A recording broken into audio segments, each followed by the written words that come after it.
Iran America രണ്ടാം ഘട്ട സമാധാന ചർച്ച തിങ്കളാഴ്ച ഇസ്ലാമാബാദിൽ നടക്കുമെന്ന് ഇറാൻ സർക്കാർ വൃത്തങ്ങൾ പറഞ്ഞതായി അന്താരാഷ്ട്ര മാധ്യമങ്ങൾ റിപ്പോർട്ട് ചെയ്തു.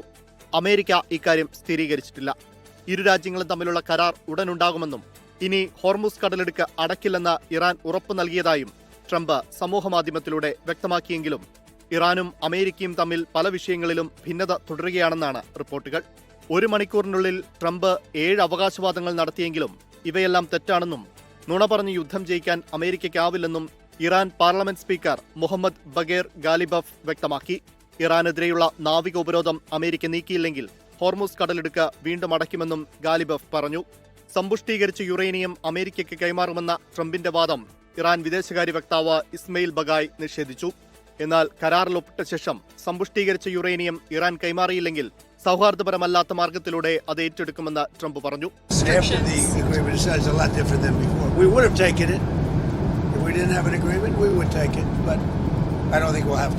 ഹോർമുസ് കടലിടുക്ക് തുറന്നെങ്കിലും ഗതാഗതം നിർദ്ദിഷ്ട റൂട്ടിലൂടെ ആയിരിക്കുമെന്നും ഇറാന്റെ അനുമതിയോടെ മാത്രമായിരിക്കുമെന്നും ഇറാൻ വ്യക്തമാക്കിയിട്ടുണ്ട്.